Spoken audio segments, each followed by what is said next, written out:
Hello বন্ধুরা, শুভ দুপুর সবাইকে। আমার প্রথম নিউ ব্লগে সবাই কেমন আছো? আশা করি সবাই খুব ভালো আছো। তো আমরাও ভালো আছি।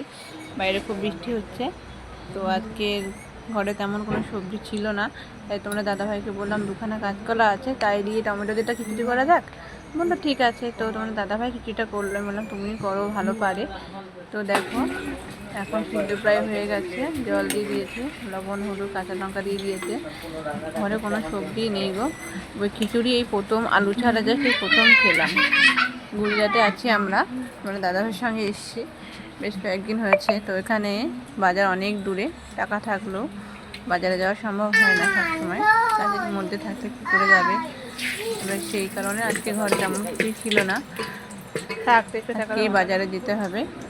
সপ্তাহে একদিন করে বাজারটা করতে যেতে হয়। তো দেখো তোমরা দাদাভাই খিচুড়িটা যা ছিল ঘরে তাই দিয়েই, চাল ডাল দিয়ে আর শুধু কাঁচকলা দিয়ে টমেটো দিয়েই খিচুড়িটা বানাচ্ছে। তা খিচুড়িটা কেমন হবে জানি না, লাস্ট পর্যন্ত খিচুড়িটা খেতে কিন্তু দারুণ হয়েছিল। প্রথমে ভেবেছিলাম মনে হয় খিচুড়িটা একদমই ভালো খেতে হবে না।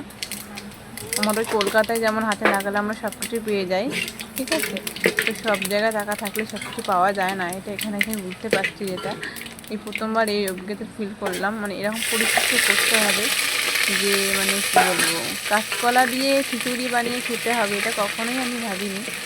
না খারাপ কিছু না, বাট এইসব সময়গুলো মানুষকে বুঝতে শেখায় যে টাকারও যেমন মূল্য আছে, পরিস্থিতি মানুষকে চেঞ্জ করে দিতে বেশিক্ষণ লাগে না। টাকা থাকলে সব কিছু হয় না, আবার টাকা ছাড়াও অনেক কিছু হয় না। এটাই হচ্ছে ব্যাপার। সব কিছুর প্রয়োজন হয় জীবনে মানুষকে বেঁচে থাকতে গেলে। তো আমাদের কলকাতা অনেক ভালো বলবো, বিদেশ থেকে কলকাতা অনেক ঢেলে দেবে, তারপরে বন্ধ করবো। অনেক না গেলে আমরা সব কিছু পেয়ে যাই, যখন তখন যেখানে খুশি যেতে পারি। তো এখানে এসে একদম ঘর থেকে আর কোথাও যেতে পারছি না, একমাত্র বাজারে একটু যাই তোমার দাদাদের সঙ্গে, আর কোথাও যাই না। অনেক দূরে সমস্ত মার্কেট বাজার, প্রচুর দূরে, খুব মানে সবসময় মাছ মাংস কিছুই পাওয়া যায় না তেমন। ওই সপ্তাহের বাজারটা দিয়ে চালাতে হয়। ঠিক আছে, দেখো তোমাদের দাদাভাইয়ের খিচুড়ি প্রায় কমপ্লিট, পুরো হয়নি। ফোড়ন দিল, দিয়ে শুকনো লঙ্কা তেজপাতা আর আদা ঘষে দিয়েছিলাম, একটু ফোড়ন দিল, দিয়ে এখন এটা নেড়ে দিল।